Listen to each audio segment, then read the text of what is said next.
bonjour. Chers amis, nous sommes arrivés maintenant à une paracha qui a fait l'histoire du peuple juif, l'histoire des explorateurs, parachat Shlach.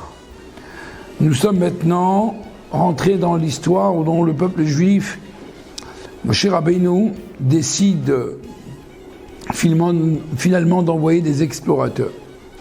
Il y avait une fois un homme d'un certain âge qui avait un serviteur, qui avait un fils unique. Et à un moment, le papa a senti qu'il a pris de l'âge et il a senti que ça y est, le moment est arrivé de faire un testament. Mais par contre, il a appelé son serviteur. Il lui dit, écoute, voilà, je sens que le temps est arrivé et donc je voudrais te laisser un testament. Et qu'est-ce qu'il a écrit sur le testament? Ce que tu veux, tu donnes à mon fils et le reste, tu le garderas. Le serviteur, il a vu ça et c'est extraordinaire. Un homme riche qui a de l'argent et qui dit ce que tu veux, tu prends pour toi et le reste, tu le donneras à mon fils. Il a gardé ça au chaud, sans rien dire. Et vaut mieux parfois de rien dire. Le moment est arrivé, son maître est décédé. À ce moment-là, il a appelé son fils. Il lui a dit, je ne sais pas ce qui s'est passé avec ton père, si vous étiez en litige, mais je voudrais te montrer le testament. L'enfant a vu ça, il n'a rien compris. J'étais bien avec mon père, je n'ai pas eu de souci avec mon père, pourquoi mon père il a dit ça? L'enfant, qu'est-ce qu'il a fait? Il est parti voir le Rav. Il a dit au Rav, je ne comprends pas. J'ai pas eu de litige avec mon père, je ne comprends pas la réaction, quelle est la manière, pourquoi mon père il a fait ça. Alors le Rav il a dit, appelez-moi le serviteur, amenez-moi le testament. Et quand il a lu le testament, c'est marqué quoi sur le testament? Très bien. Alors il a parlé avec le serviteur, il lui dit, qu'est-ce que tu as prévu de faire?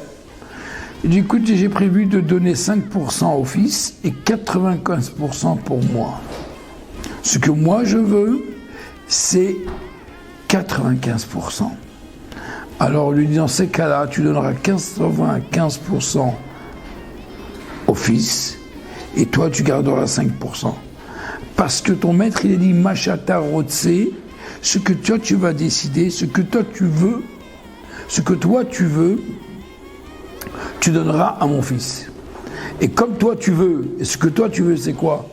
C'est quoi ta volonté profonde? C'est d'avoir 95%. Donc ta volonté de 95%, tu vas la donner à mon fils. Et les 5%, tu les prendras pour toi.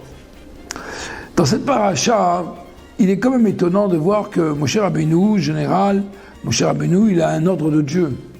Cette fois-ci, Shlach lecha ledaitecha, envoie comme il te semble, oui ou non. Alors, première fois qu'on voit que Moshe Rabbeinu, a priori, que Moshe Rabbeinu fait des choses de sa propre initiative, et Dieu lui répond lui-même, fais comme tu veux. Tu veux envoyer, t'envoies, tu veux pas, t'envoies pas. Et en l'occurrence, comme Moshe Rabbeinu, il a fait une telle chose en sachant sûrement que ça va sortir des problèmes. Le fait il est qu'il y a eu des problèmes. Alors dans le judaïsme, il est marqué dans le Pirkei Avot, Batel retzonecha lirtzono. Annule ta volonté pour la volonté de Dieu. Et c'est marqué de l'autre côté, Aseh retzonecha kirtzono. Fais que ta volonté soit sa volonté. Nous savons très bien que transformer la terre d'Eretz Israël, qui s'appelle la terre de Canaan, de Eretz Canaan pour qu'elle se devienne Eretz Israël, eh bien, c'est tout un gros travail. C'est tout un gros travail. Et les explorateurs, leur erreur, entre guillemets, était finalement qu'ils pensaient que est-ce qu'on y va, est-ce qu'on n'y va pas. Et le problème n'était pas de savoir est-ce que oui, on y va, on n'y va pas. La seule question qu'ils auraient dû se poser, c'est comment on y va. Ils n'ont pas compris qu'ils étaient en shlichut. Ils n'ont pas compris qu'ils étaient en mission. Le travail d'un juif, il est avant tout Batel retzonecha. Annule ta volonté pour faire la volonté de Dieu. Et quand un juif, il annule sa volonté pour faire la volonté de Dieu, ou quand un juif il fait la volonté de Dieu, Dieu également fera que ça sera aussi ta volonté. En vérité, pour entrer en Eretz Israël, il fallait également Eretz Israël, c'est Eretz Sheraz Tal Asod Retzon Kona. C'est une terre qui veut faire la volonté de Dieu. Il n'est pas anodin que c'est nous-mêmes qui devons vouloir y aller. Comme on sait très bien qu'un jour, le rabbi, un élève de la yeshiva, n'avait à toucher sa barbe. Et vous savez, chez les Chassidim Lubavitch, ils sont très scrupuleux pour garder une barbe et de ne pas toucher un poil de leur barbe. Dans ces cas-là, la yeshiva Lubavitch, ça ne se faisait pas trop qu'il y avait un élève qui avait touché sa barbe. Et le rabbi avait demandé à la direction pourquoi l'élève il a touché sa barbe. Alors les directions ils ont essayé de parler à l'élève et l'élève il a dit écoutez, moi le rabbi m'a rien dit, s'il me dit quelque chose c'est une chose, il m'a rien dit, il m'a vu comme ça, il n'y a pas de problème. Je vais rentrer justement bientôt en entrevue privée avec le rabbi et si le rabbi me soulève ce problème, alors je changerai. Il est rentré dans l'entrevue, il est rentré, il est sorti, le rabbi n'a rien parlé de tout ça. Quelques temps plus tard, ils ont vu que ça continue, le rabbi leur a demandé la direction. Et là, la direction dit au rabbi, mais le rabbi il est rentré, et vous l'avez rien dit. Le rabbi il a répondu, je ne veux pas qu'il porte ma barbe, je veux qu'il porte sa barbe. Dans la chose, dans la vie d'un homme, pour avoir un judaïsme équilibré et porteur de fruits, il faut que les choses également soient de manière volontaire, personnelle. Il faut que ma volonté soit la volonté de Dieu. Il faut que la volonté de Dieu soit ma volonté. Et donc, rentrer en Eretz Israël, lorsqu'on n'est pas prêt encore à rentrer en Eretz Israël, les explorateurs n'ont pas compris que leur erreur n'était pas ici une question de voir est-ce qu'on y va ou on n'y va pas. Y aller, c'était clair qu'il fallait y aller parce que Dieu nous a donné l'ordre d'y aller. La question est de savoir c'est comment y aller. Et c'est ça en vérité notre travail, c'est de faire que notre propre volonté soit toujours la volonté divine. C'est toujours avant de faire quelque chose, en tant que parent, en tant qu'éducateur, en tant qu'adulte, c'est de savoir avant de faire quelque chose, est-ce que ce que je fais est réellement ce que Dieu il veut. En d'autres termes, nous sommes dans la paracha de cette semaine de Shlach, dont on parle réellement de l'attachement d'un juif à un tzaddik. Trouvez-vous ça logique, très intéressant, qu'on voit que parmi les 12 explorateurs, 2 ont été épargnés. Je ne parle pas de Josué qui a été épargné, sauvé grâce à son maître qui est Moïse, Moshe Rabbeinu. Mais Caleb Ben Yefouné, lui, il est allé pèleriner à Hebron. Il est parti prier chez son rabbi, chez ses rabbis, Avraham, Yitzhak, Yaakov. Il a prié, il a demandé une bracha, il a été pèleriné. La notion d'aller pèleriner chez son rabbi, c'est pas quelque chose qui est nouveau dans le monde moderne.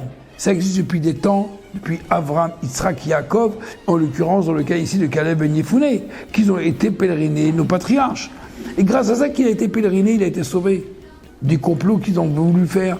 Et la preuve, ils ne sont pas rentrés en Israël. Mais Caleb Ben Yefouné est rentré en Eretz Israël. Qu'est-ce qu'on comprend d'ici, les amis? On comprend d'ici que lorsque on a une décision à prendre, même si on est très intelligent, même si on connaît tout le Talmud, même si on connaît toute la halakha, parfois on peut faire des erreurs. Et les explorateurs étaient des très très grands érudits. Et ils ont fait une erreur. Parce qu'ils n'ont pas demandé. Ils ont pensé eux-mêmes ce qu'ils ont fait, et même s'ils ont pensé bon, parce qu'a priori ils ont pensé bon. Pourquoi aller en Israël si en terre, dans le désert, on était tranquille pour servir Dieu? Mais ils ont cherché la facilité. Les explorateurs ont cherché la facilité. Et dans le judaïsme, c'est marqué « Aseretzonecha kirtsono ». Fais, c'est-à-dire, c'est une action, c'est une fatigue. Ce n'est pas quelque chose qu'on acquiert comme ça. Je ne vais pas te pousser à faire les choses. Je veux que tu comprennes que c'est très important de le faire. Et quand quelqu'un il comprend qu'il faut faire les choses, alors les choses se maintiennent et elles sont éternelles en nous. C'est la même chose. Lorsque nous, on fait des choses, il faut que j'adhère à la chose. C'est pour cela que quand je vais étudier la Torah, quand on va à un cours, il faut s'asseoir, s'approfondir. C'est pas ici rendre service à quelqu'un, une personne à l'autre. Tu n'es pas en train de rendre service à personne. Tu es en train de te rendre service, de te construire toi-même, de toi-même d'évoluer. Et lorsque nous-mêmes, on pense de cette manière, on agit de cette manière, automatiquement, On peut réussir énormément dans notre vie. Et d'ailleurs, tous ceux qui ont réussi dans ce monde, c'est ceux qui sont passés par des efforts et qu'ils ont, entre guillemets, avalé l'aliment. Ils l'ont encore après travaillé. Ça veut dire, en d'autres termes, il y a tout un processus pour pouvoir comprendre et être attaché à Dieu. Mais la clé de la réussite, c'est d'avoir une personne, un tzaddik, un rabbi, à qui on va écouter. Et c'est ça la clé de la réussite.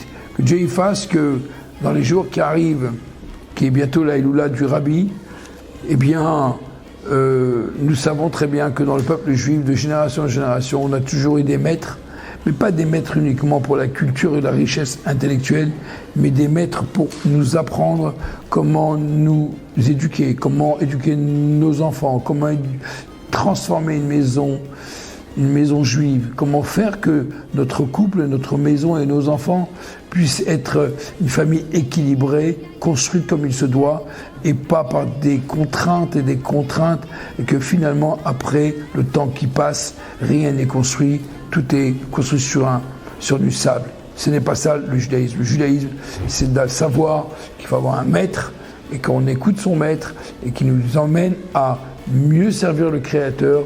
Et de cette manière, si Dieu veut, on pourra aller à la rencontre du Beth Amikdash, troisième Beth Amikdash. Merci beaucoup. Shavuot.